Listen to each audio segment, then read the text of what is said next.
Hello viewers, welcome back to my channel পিউএ রান্নাঘরে সকলকে স্বাগত জানাই। আজকের রেসিপি ভেটকি পাতুরি। ভেটকি মাছ দিয়ে কিন্তু আজকে অনেক রকম রেসিপি বানানো যায়, যেমন fish fry, fish finger, chilli fish, fish batter fry. তাই ওর মধ্যে থেকে একটি রেসিপি বানাবো ভেটকি পাতুরি। আপনাদের সাথে আজকে আমি শেয়ার করব খুব সহজে কিভাবে আপনারা ভেটকি পাতুরি বানাবেন। চলো দেখে নেওয়া যাক আজকের রেসিপি। আর ভিডিওটি স্কিপ না করে ফুল ভিডিও দেখার অনুরোধ রইল।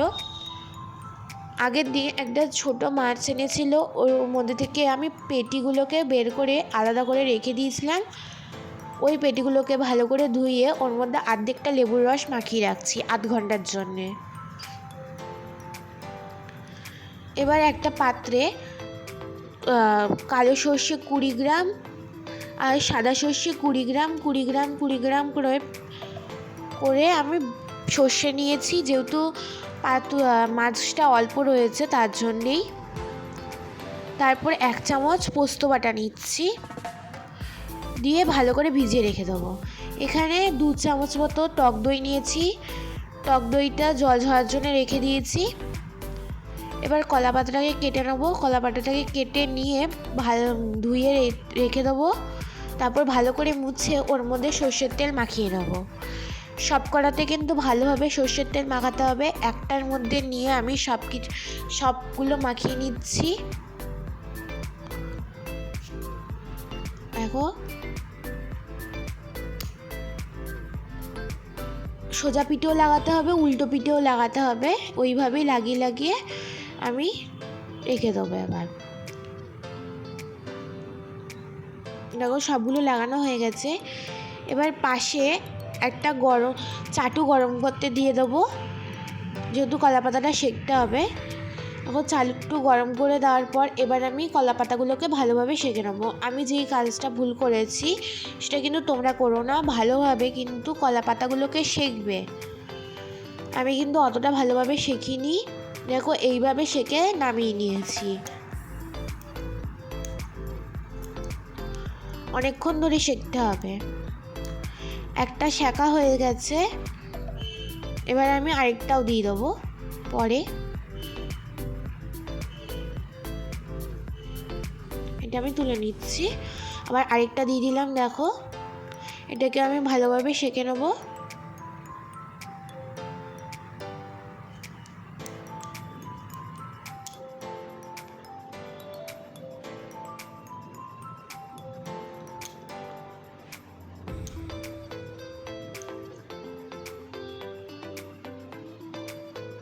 এখন সবগুলো সেঁকা হয়ে গেছে, এবার আমি রেখে দিচ্ছি।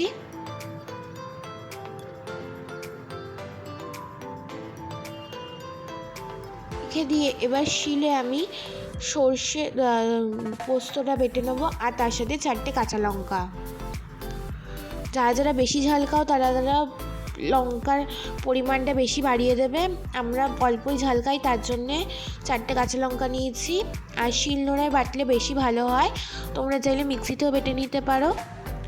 আর আমি শিলনোড়ায় কিন্তু সর্ষে পোস্তটা মিহিভাবেই বেটেছি, টোটাল 3 বার বাটতে লেগেছে আমার। তারপর লেবুর রস মাখানো মাছগুলোর মধ্যে দিয়ে দিলাম সর্ষে পোস্তটা। তারপর দিলাম 2 চামচ টক দই জল ঝরানো, আর এখানে নুন দিয়েছি 1.5 চামচ মতো, আর দেবো সর্ষের তেল দিয়ে ভালোভাবে মাখিয়ে নেবো। তোমরা চাইলে হলুদও ইউজ করতে পারো, আমি হলুদটা দেইনি। ভালোভাবে মাখিয়ে 2 মিনিটের জন্য ঢাকা দিয়ে রেখে দেবো।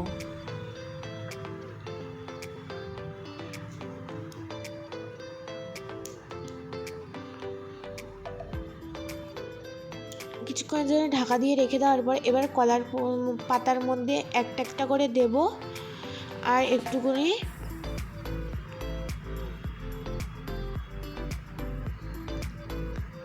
সর্ষে পোস্ত দেওয়ার পর দিলাম 1 চামচ সর্ষের তেল আর একটা কাঁচা লঙ্কা দিয়ে ভালোভাবে মুড়ে দেবো।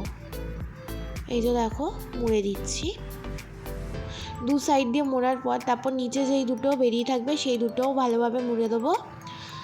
এবার আমি সুতো দিয়ে পেঁচিয়ে নেবো, বেঁধে নেবো। এই যে প্রথমে এরকম রোল করে পেঁচালাম, তারপরে পেঁচাবো হচ্ছে লম্বাভাবে।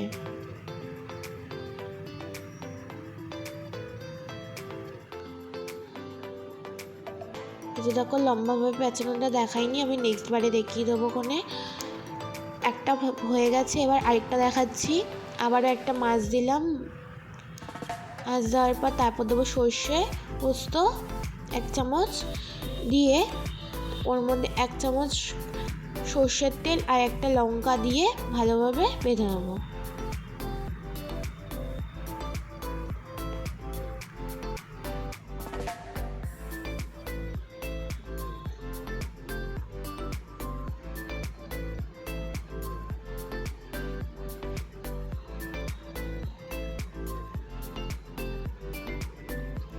আচ্ছা, পাতুরি করার জন্য কিন্তু এই কলা পাতাটাকে ভালোভাবে বাঁধতে হবে। ভালোভাবে না বাঁধলে কিন্তু এই দেখো প্রথমের দিকে ফেটে গেছিলো, ওই যে বললাম। তোমরা কিন্তু আমার মতন ভুল করো না, তাহলে কিন্তু কলা পাতা ফেটে যাবে। ভালোভাবে সেঁকবে। আমি কিন্তু ভালোভাবে সেঁকিনি বলেই এই অবস্থা হয়েছে।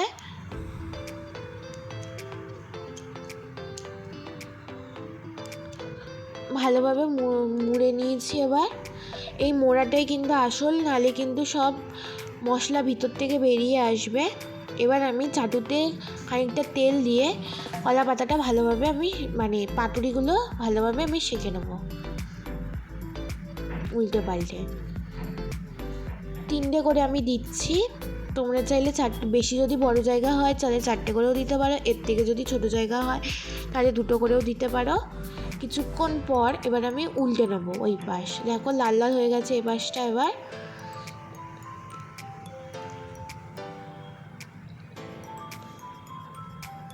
দেখো ওইটা উল্টাতে গিয়েই ওটা উল্টানো যাচ্ছিল না, তাই অফ ক্যামেরাতে উল্টে দিয়েছিলাম।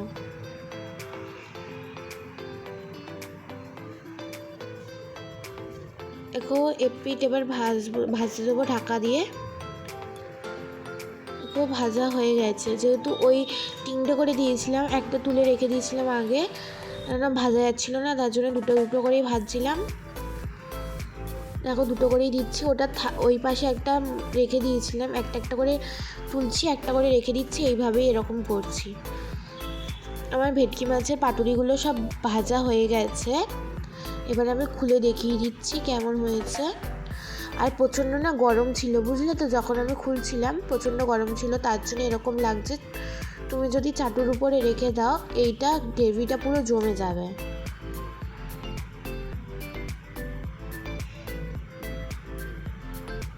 দেখো, আশা করি আপনাদের কাছে আজকের রেসিপি ভালো লেগেছে। যদি ভালো লেগে থাকে অবশ্যই বাড়িতে বানিয়ে খাবেন। আর আমার চ্যানেলটি লাইক, কমেন্ট অ্যান্ড শেয়ার। আজকের রেসিপি যদি আপনাদের কাছে ভালো লেগে থাকে অবশ্যই লাইক, কমেন্ট অ্যান্ড শেয়ার এবং চ্যানেলটি সাবস্ক্রাইব করে দেবেন। আজকের জন্য এইটুকুই। আবার পরের দিন নতুন রেসিপি নিয়ে হাজির হব। ততক্ষণ ভালো থেকো, সুস্থ থেকো।